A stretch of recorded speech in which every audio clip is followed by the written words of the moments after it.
friend. Hi, my name is Heather Tesco. If you don't know who I am, I've been podcasting on Tudor England since 2009 when I started the Renaissance English History podcast, the original Tudor history podcast.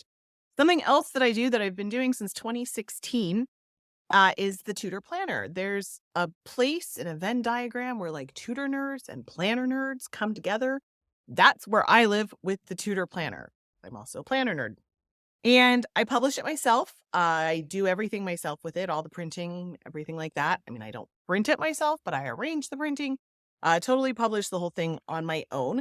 So I do a crowdfunder every year to raise money for the Tudor Planner printing costs. That is what I am doing right now. So we have an IndieGoGo campaign to raise the money to do this year's Tudor Planner. So I want to give you a little walkthrough of what the Tudor Planner looks like. This is the 2024 one. This is the 2023 one. When you support the Tudor Planner on the IndieGoGo, you actually get a say in how the cover looks because I poll all of the supporters, so people get to pick the cover as a group. So that's one fun little perk. You can see it looks like a beautiful illuminated manuscript. One fun thing on last year's, this is Christine de Pizan. So Christine de Pizan, and this is how we try to bring history into this whole thing, right? Christine de Pizan was a woman writer in the 15th century.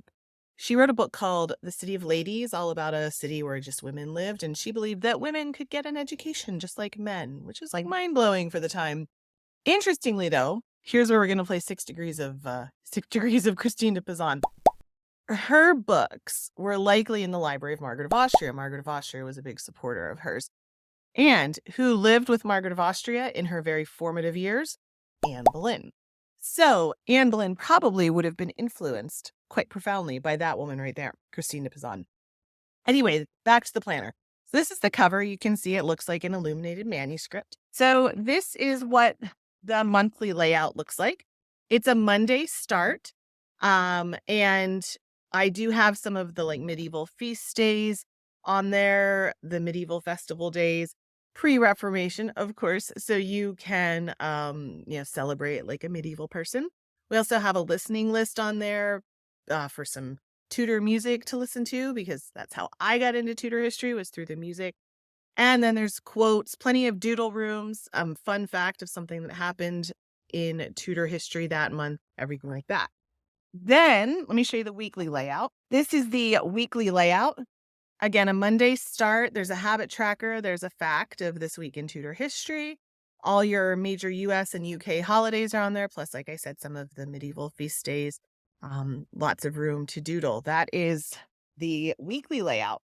And then in the back, I've got tons of note pages, a very thick paper. There's also 3 pages of stickers. We love stickers, right? So 3 pages of fun stickers and a pocket, double-sided pocket to keep all of your important papers, note, things like that, and a ribbon marker to stay organized too.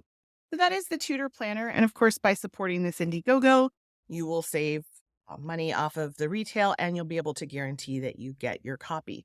So I do sell out of them every year and they retail for $50. Come November, December, I'll have them in my shop at tudorfair.com. You can buy one for $50. However, if you support the IndieGoGo, you get it for cheaper and you guarantee that you have one.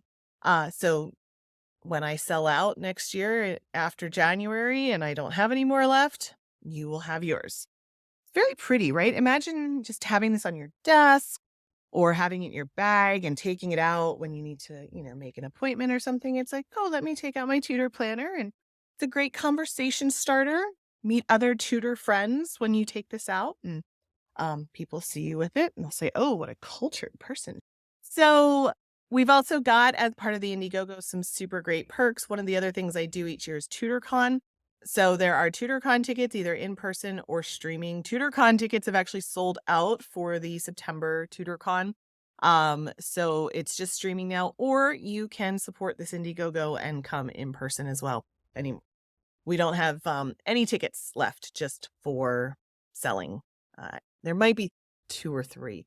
But if you want to make sure you come to TudorCon, support the Tudor Planner IndieGoGo, and I've set aside some places for those. We also have streaming tickets as well, depending on which level you come at with the IndieGoGo, which level you come in at. Also, gift certificates to my merch shop, tudorfair.com, online courses. My Patreon and YouTube members get online courses every month, so you can choose from some of those too, depending on what level you come in at. So I think that is it. Oh, just the logistics of how it works. So you will support the Tudor Planner now. I place the order, get everything all done. It ships to me. Usually arrives in October. They arrive at my house. And then my family, my husband and my daughter and I have a couple of weeks where we're just packing planners and shipping them out. And they usually all get shipped by the week before Thanksgiving, because honestly, I usually host Thanksgiving and I can't have like boxes of planners in my house. And then whatever I have left over from my order, I sell in my shop in December and January. So that is how it works. So you'll support the planner in April, May, and the IndieGoGo. And then, we'll get it shipped out to you by Thanksgiving. And they start in December, so you can start using it right away. All right, I think that is it. Thank you so much for your support. Thank you for considering supporting the Tudor Planner. And for those of you who do support the Tudor Planner, thank you so much for supporting the Tudor Planner. All right, let me know if you have any questions. Bye-bye.